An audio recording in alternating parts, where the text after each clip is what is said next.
आपल्याच मराठी पुस्तकातील एक धमाल गोष्ट.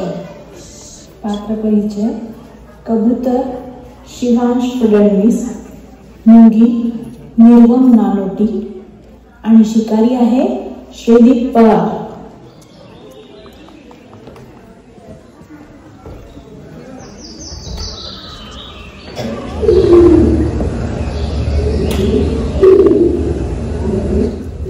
बापरे, काय ऊन आहे. भूक पण लागली. अरे वा, काय छान पेरू लागले त्या झाडाला. एकदम मस्त. चला मनसोक्त पेरू खाऊया. मला वाटते हे झाड मस्त आहे घरटे बांधायला.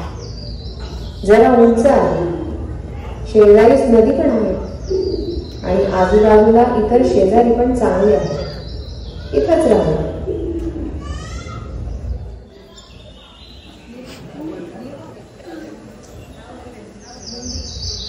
काही दिवसांनी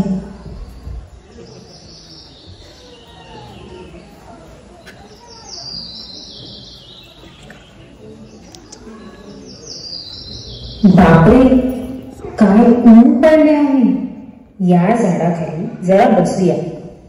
लवकरच पावसाळा येईल तर मग आता अन्न साठवून ठेवायला पाहिजे. थकून चालणार नाही. थोडं पाणी पिऊन आणि हातपाय धुवून निघायलाच पाहिजे. आई ग, अरे मला पोहता येत नाही. कुणीतरी वाचा, कुणीतरी वाचा, कुणीतरी वाचा. अरे हा आवाज कोणाचा? कुणीतरी वाचा, कुणीतरी वाचा. अरे ही तर मी पाण्यात पडली आहे. देवा, आता काय करू? अगं मुंगी ताई, घाबरू नको. हे पान मी सोडतो आहे. त्यावर चढ. ते पान तुला आपोआप किनाऱ्यावर घेऊन येईल बघ. हो हो हो हो, तसंच करतो.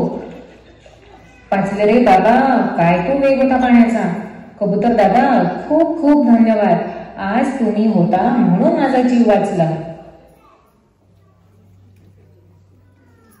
काही दिवसांनी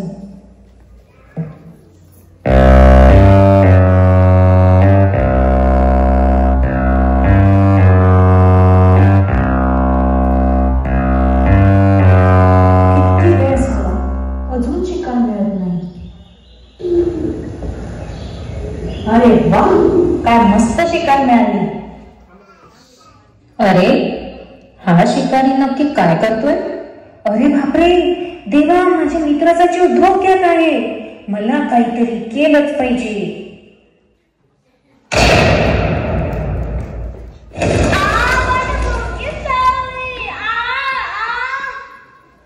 अरे देवा, माझा नेम चुकला. आणि हे काय, कबूतर पण उडून गेलं. जाऊ दे, आता मी कंदमुळच गोळा करतो आणि घरी जातो.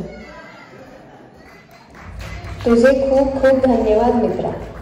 आज तुझ्यामुळे माझा जीव वाचला. अरे तू तर माझा मित्रच आहे. चला बघूया आता ही मुलं या गोष्टीतून काय शिकली. शिवांश: संकट काही जो मदत करतो तोच खरा मित्र. निर्वम: चांगले कामाचे फळ चांगलेच मिळतात. श्रीदीप: मुख्य प्राण्याची शिकाय करू नये.